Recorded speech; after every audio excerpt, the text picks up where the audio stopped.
Hello दोस्तों, स्वागत है आपका एक बार फिर से आपके अपने YouTube channel step next step पर। दोस्तों, मेरा नाम है रमेश चौधरी और आज मैं लेके आया हूँ राजस्थान माध्यमिक शिक्षा बोर्ड कक्षा 12 आर्ट्स का चैप्टर नंबर 11 अंतर्राष्ट्रीय व्यापार। दोस्तों, आज अपन पढ़ेंगे आरबीएससी क्लास 12 आर्ट्स का चैप्टर नंबर 11 अंतर्राष्ट्रीय व्यापार।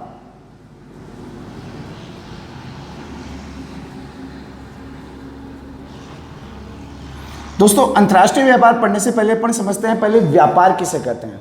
व्यापार मीन्स होता क्या है। दोस्तों, व्यापार जो है वस्तुओं को खरीदने और बेचने की जो प्रक्रिया होती है वो व्यापार कहलाती है।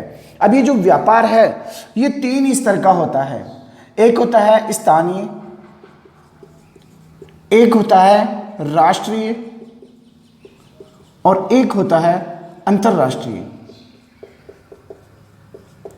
दोस्तों, जब एक ही स्थान पर वस्तुओं को खरीदा और बेचा जाता है तब वो स्थानीय व्यापार कहलाता है। जब एक राष्ट्र में एक स्थान से यानी देश की सीमाओं के अंदर एक स्थान से दूसरे स्थान पर वस्तुओं को खरीदा और बेचा जाता है तो वो राष्ट्रीय व्यापार कहलाता है। और जब देश की सीमाओं से बाहर एक राष्ट्र से दूसरे राष्ट्र के मध्य में जब व्यापार होता है तो उसे अंतर्राष्ट्रीय व्यापार कहा जाता है। अब दोस्तों, अपन चलते हैं अपने चैप्टर पर, अंतर्राष्ट्रीय व्यापार। दोस्तों, इसमें पढ़ेंगे अपन अंतर्राष्ट्रीय व्यापार। और अंतर्राष्ट्रीय व्यापार को स्टार्ट करने से पहले एक बार अपन जान लेते हैं इसके इतिहास के बारे में।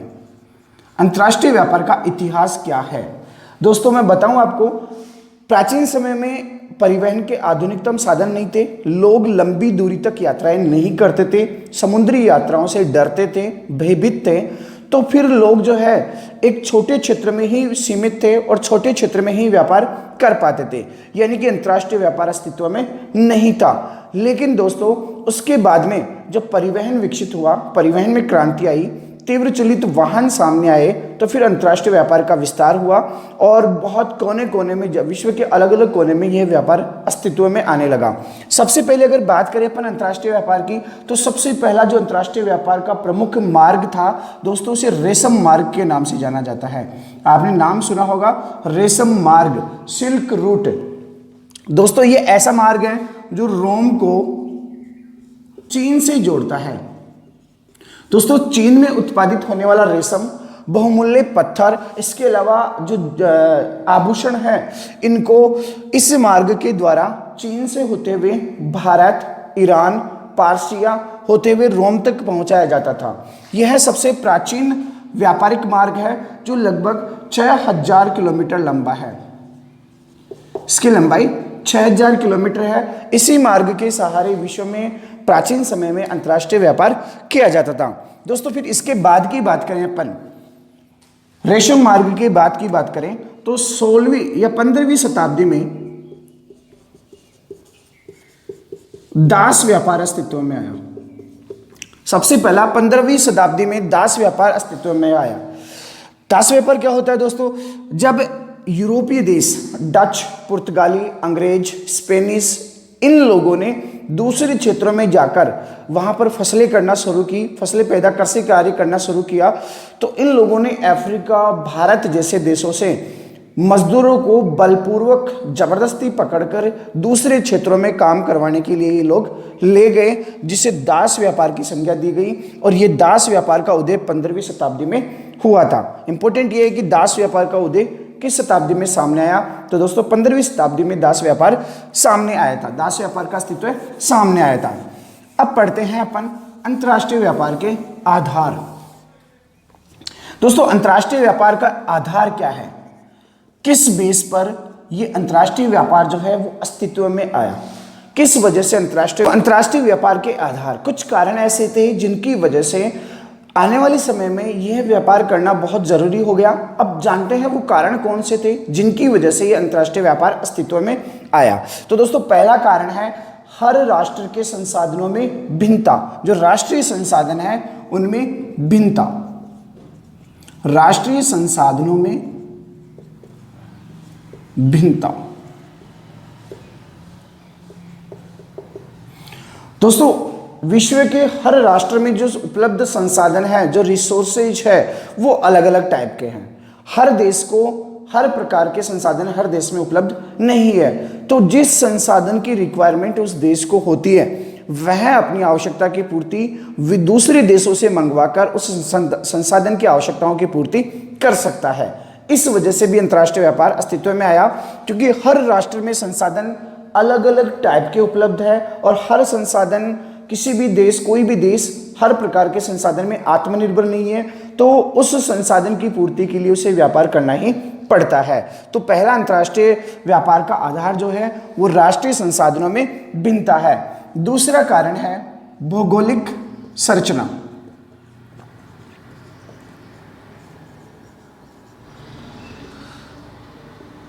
दोस्तों, हर राष्ट्र की जो भौगोलिक संरचना है वो अलग अलग प्रकार की है। कोई जो राष्ट्र है वो पर्वतीय क्षेत्रों के अधीन ज़्यादा है, कुछ राष्ट्र मैदानों के अधीन ज़्यादा है, कहीं पर जलवायु ठंडी है, कहीं पर जलवायु गर्म है। तो जिस प्रकार की वहाँ की भौगोलिक संरचना होगी उसी प्रकार के वहाँ पर रिसोर्सेज होंगे, संसाधन भी उसी प्रकार के होंगे, और फिर उन संसाधनों की आवश्यकता दूसरे भौगोलिक क्षेत्र वालों को पड़ेगी, तो उनको व्यापार करना पड़ेगा। तो दूसरा बेस ये भी है जिसकी वजह से अंतर्राष्ट्रीय व्यापार अस्तित्व में आया। तीसरा जो कारण है वो है खनिज संसाधनों की उपलब्धता। वही बात आ गई दोस्तों, खनिज संसाधन। अपन ने जो ऊपर डिस्कस किया कि हर देश जो है, हर देश में अलग अलग प्रकार के संसाधन है, हर देश में अलग अलग प्रकार के खनिज है। कोई भी देश हर प्रकार के खनिजों के लिए आत्मनिर्भर नहीं है, तो किसी भी प्रकार के खनिजों की आवश्यकता होती है तो उनको इंपोर्ट यानी कि आयात करना पड़ता है। जैसे कि उदाहरण के लिए मान ले इराक, ईरान में जो है पेट्रोलियम बहुत ज़्यादा पाया जाता है, लेकिन हो सकता है उनके पास में लोहा अयस्क की कमी हो, तो इस वजह से उनको लोहा अयस्क का आयात करना पड़ेगा, और जो उनके पास में अतिरिक्त है यानी कि अतिरेक है उसका वो निर्गम कर सकता है, उसे निर्यात कर सकता है। तो वो पेट्रोलियम का निर्यात और लोहा अयस्क का आयात करेगा, है ना दोस्तों। तो ये तीसरा कारण था खनिज संसाधनों की भिन्नता। अब चौथा कारण आता है जलवायु।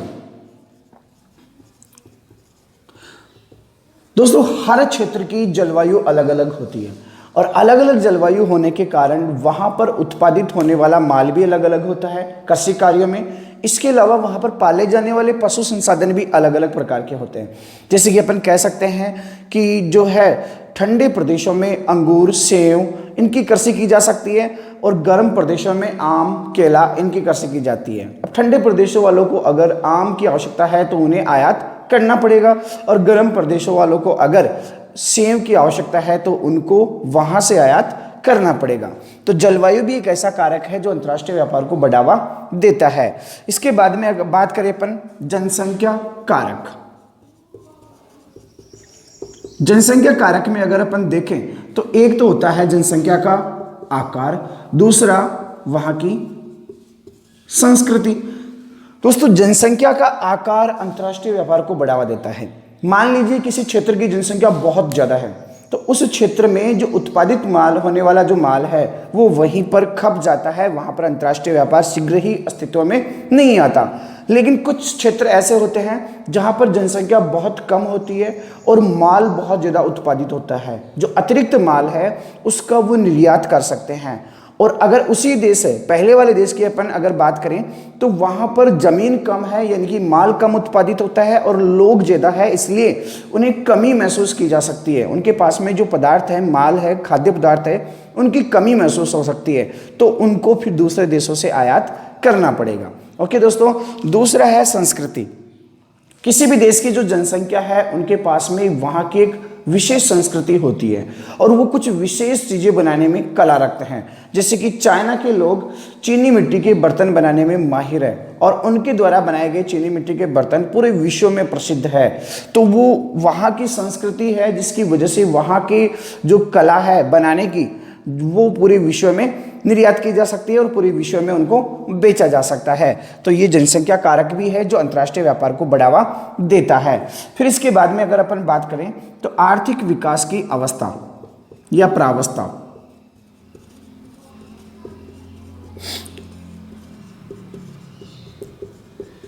दोस्तों, आर्थिक विकास की प्रावस्था किस प्रकार अंतर्राष्ट्रीय व्यापार को बढ़ावा देती है? दोस्तों बताऊं कि आर्थिक विकास जो है हर देश का एक समान रूप से नहीं हुआ है। कुछ देशों का विकास बहुत तीव्र गति से हुआ है और वो वर्तमान में विकसित है, जबकि कुछ देश अभी भी पिछड़े हुए हैं, अभी भी अविकसित है। तो जो देश पिछड़े हुए हैं वहां पर औद्योगिक संरचना नहीं पाई जाएगी, और जो देश विकसित है वहां पर औद्योगिक संरचना पाई जाएगी।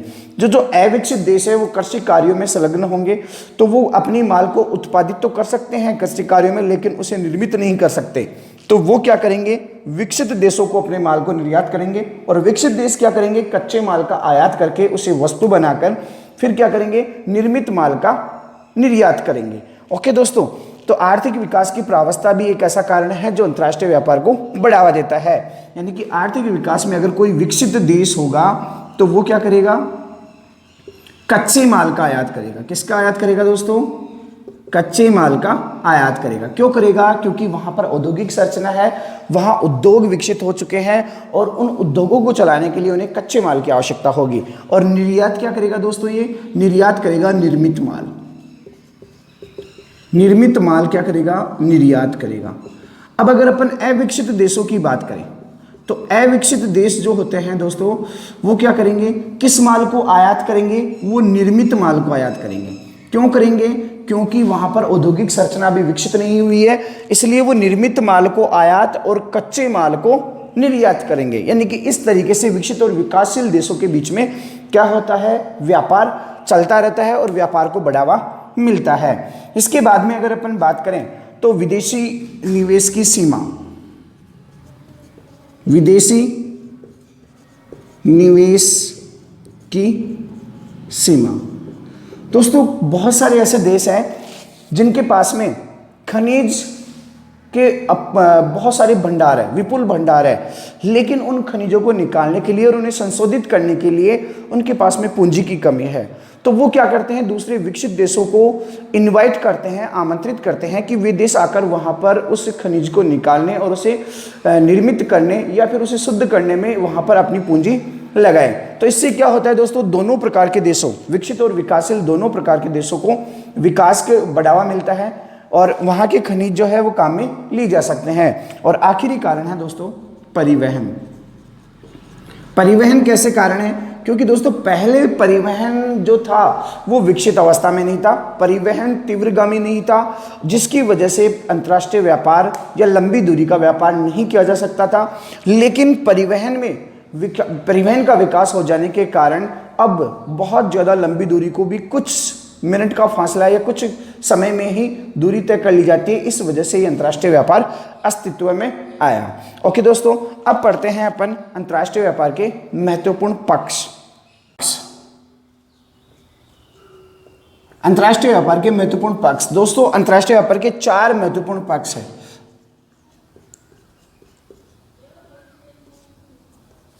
व्यापार संयोजन,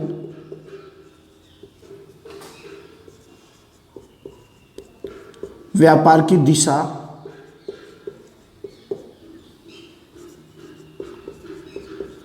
व्यापार का परिणाम,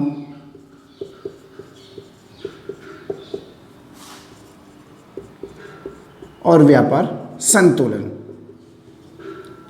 ये 4 अंतर्राष्ट्रीय व्यापार के महत्वपूर्ण पक्ष है। दोस्तों पहला कौन सा है, व्यापार संयोजन, दूसरा व्यापार की दिशा, तीसरा है व्यापार का परिमाण और चौथा है व्यापार संतुलन। पहला अपन बात करते हैं व्यापार संयोजन। दोस्तों व्यापार संयोजन में क्या देखा जाता है, व्यापार संयोजन में इस प्रकार का अध्ययन किया जाता है कि पिछली शताब्दियों में किस वस्तु का आयात और निर्यात होता था, वर्तमान में किस वस्तु का आयात और निर्यात होता है, और आगे आने वाले समय में सबसे ज़्यादा किस वस्तु का आयात और निर्यात होगा। तो दोस्तों अगर प्राचीन शताब्दी की अपन बात करें तो उस समय पर सबसे ज़्यादा कच्चे माल का व्यापार होता था। ओके दोस्तों, क्योंकि उस टाइम पे उद्योग नहीं थे, तो सबसे ज़्यादा किस माल का व्यापार होता था, कच्चे माल का। फिर उसके बाद में निर्मित माल का व्यापार सबसे ज़्यादा होने लगा, और वर्तमान में जो है सेवा क्षेत्र का व्यापार सबसे ज़्यादा होने लगा है। यानी अपन कह सकते हैं प्राचीन समय में प्राथमिक व्यवसाय का सबसे ज़्यादा व्यापार होता था, फिर आगे आने वाले समय में निर्मित वस्तुओं का यानी कि द्वितीयक व्यवसाय में होने वाले उत्पादन का सबसे ज़्यादा व्यापार हो रहा था। फिर उसके बाद में सेवा क्षेत्रक यानी कि लास्ट में तृतीयक क्षेत्रक में उत्पादित होने वाली सेवाएं सबसे ज़्यादा व्यापार के अंतर्गत शामिल होती थी। तो ये है पहला व्यापार संयोजन। दूसरा आता है आपका व्यापार की दिशा। व्यापार की दिशा क्या है दोस्तों? इसमें ये देखा जाता है कि प्राचीन समय में कोई देश किस वस्तु का आयात और निर्यात कर रहा था और वर्तमान में वह किस वस्तु का आयात और निर्यात कर रहा है।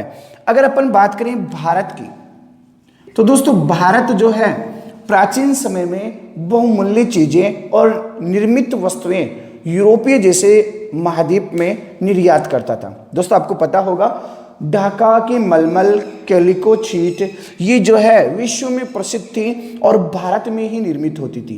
यानी कि भारत से बहुमूल्य पत्थर, इमारती पत्थर, इसके अलावा निर्मित वस्तुएं दूसरे देशों में बेची जाती थी। लेकिन फिर क्या हुआ दोस्तों?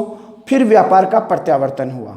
अंग्रेज जो है भारत में आए तो फिर अंग्रेजों ने क्या किया? भारत से कच्चा माल निर्यात करने लगे वो और निर्मित माल आयात करने लगे। स्टार्टिंग में क्या था दोस्तों? निर्यात क्या होता था? निर्मित माल निर्यात होता था। ओके दोस्तों, बना हुआ माल निर्यात होता था दूसरे देशों में। अंग्रेजों के आने के बाद में कच्चा माल क्या होने लगा? निर्यात। अपन निर्यात की बात कर रहे हैं। ये लोग क्या करने लगे? अंग्रेज भारत से कच्चा माल दूसरे देशों में, अपने देशों में ले जाने लगे और वहां से उन वस्तुओं को निर्मित करके फिर भारत में लाकर बेचने लगे। तो इस प्रकार से जो व्यापार की दिशा है उसमें बदलाव आया। यानी प्राचीन समय में बहुत सारे देश ऐसे थे जो निर्मित वस्तुओं का निर्यात करते थे और कच्चे माल का आयात करते थे। लेकिन आगे आने वाले समय में क्या हुआ? फिर वहां से कच्चे माल का निर्यात होने लगा और निर्मित वस्तुओं का आयात होने लगा। तो ऐसे कुछ बदलाव व्यापार में देखने को मिले जिसे व्यापार की दिशा कहा गया। ओके दोस्तों, फिर आता है व्यापार का परिमाण। दोस्तों व्यापार का परिमाण से आशय है वस्तुओं को आयात व निर्यात की गई वस्तुओं की कुल मात्रा। आयात व निर्यात की गई वस्तुओं का वास्तविक तोल व्यापार का परिमाण कहलाता है। लेकिन दोस्तों यहाँ पर वास्तविक तोल अपन जो है वो अंकन नहीं कर सकते, इसलिए वस्तुओं और सेवाओं के आयात व निर्यात की कुल मात्रा वो किस में शामिल की जाती है? व्यापार के परिमाण में। अब लास्ट आता है व्यापार संतुलन। दोस्तों व्यापार संतुलन जो है किसी भी देश के द्वारा आयात व निर्यात की गई वस्तुओं के मूल्य का लेखा जोखा करता है। जो भी वस्तुएं आयात की गई है उनका मूल्य और जो निर्यात की गई है उनका मूल्य, उन सब का लेखा जोखा व्यापार संतुलन के द्वारा किया जाता है। दोस्तों जब कोई देश जो वस्तु निर्यात करता है यानी निर्यात की गई वस्तु का मूल्य कम होता है और आयात की गई वस्तु का मूल्य अधिक होता है। कोई भी देश, मान लीजिए कोई कै देश है और वो देश जो निर्यात कर रहा है वस्तुएं उनका मूल्य कम है और जो आयात कर रहा है उनका मूल्य ज़्यादा है, तो ये अंतर्राष्ट्रीय व्यापार उस देश के प्रतिकूल होगा, प्रतिकूल या फिर ऋणात्मक होगा। समझे दोस्तों? मान लीजिए ये देश है, इसने निर्यात किया 100 रुपये की वस्तु, ओके है ना, और आयात किया इसने 200 रुपये की वस्तु, यानी कि निर्यात कम का कर रहा है और आयात ज़्यादा का कर रहा है। तो दोस्तों अगर कोई वस्तु 100 रुपये की अपन अपने पास से बेच रहे हैं और अपनी ज़रूरत की चीज़ अपन 200 रुपये में खरीद रहे हैं, तो वो व्यापार तो उसके लिए हानिकारक हुआ ना, ऋणात्मक हुआ, प्रतिकूल हुआ। मान लीजिए कोई देश है, कै देश है, वो जो वस्तु निर्यात करता है उसका मूल्य अधिक होता है, यानी कि कोई वस्तु जो निर्यात कर रहा है उसका मूल्य ज़्यादा और आयात कर रहा है उसका मूल्य कम, यानी निर्यात अधिक व आयात कम कर रहा है, तो वह व्यापार उस देश के लिए अनुकूल या फिर धनात्मक होगा। यही होगा। अगर कोई देश निर्मित की गई वस्तुओं का मूल्य निर्यात की गई वस्तुओं का मूल्य ज़्यादा लेता है और अपने पास जो आयात कर रहा है, खरीद रहा है, उन वस्तुओं का मूल्य कम लेता है, तो वो व्यापार उसके लिए क्या होगा? अनुकूल होगा। बचत वाला व्यापार होगा, धनात्मक व्यापार होगा। ओके दोस्तों, ये थे व्यापार के महत्वपूर्ण पक्ष।